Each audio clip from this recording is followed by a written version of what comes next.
Vous avez perdu votre père alors que vous étiez adolescent? Oui, je suis un enfant, si j'ose dire, un enfant de la guerre.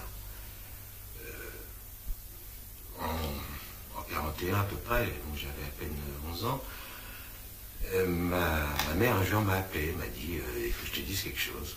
Je dis bon. Elle m'a dit ton père est juif. Et j'ai dit qu'est-ce que c'est que ça?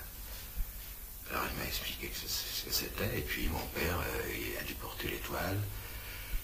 Nous on devait la porter aussi, mais on ne l'a pas portée. Et bon, a commencé une période très dure pour la famille. Et finalement mon père a été arrêté, sans doute dans la rue un jour, a été interné plusieurs mois en France, dans les camps bien connus, Compiègne, Drancy, etc. Et puis on n'a plus de nouvelles. Et on a su des années après qu'il avait été déporté et qu'il était mort à Auschwitz. Est-il vrai, Jean Ferrat, qu'à l'époque, 1963, des imbéciles ont trouvé que cette chanson magnifique, Nuit et brouillard, elle était une chanson choquante? Oui.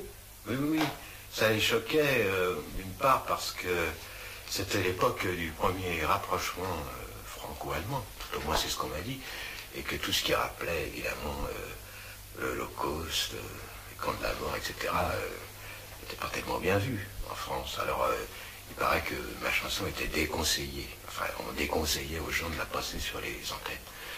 Mais il a fallu simplement quelques passages, et à ma grande stupéfaction, pour qu'elle ait un écho extraordinaire.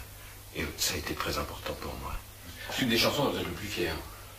Au bon sens du terme. Hein. C'est-à-dire, si vous voulez, ça m'a démontré qu'on pouvait en chanson aborder tous les sujets, les plus graves soient-ils,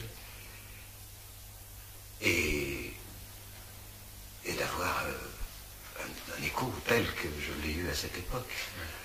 J'ai écrit aussi pour, justement, pour les jeunes générations déjà, qui venaient, étant donné le silence qui s'était fait autour du nazisme, du génocide, eh bien, pouvaient avoir tendance à oublier ce qui s'était passé.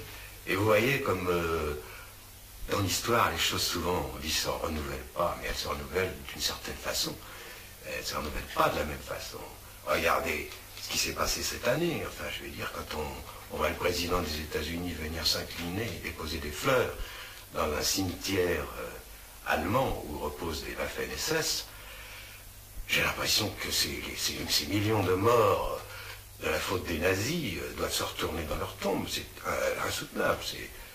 Je veux dire, on ne peut pas admettre ça.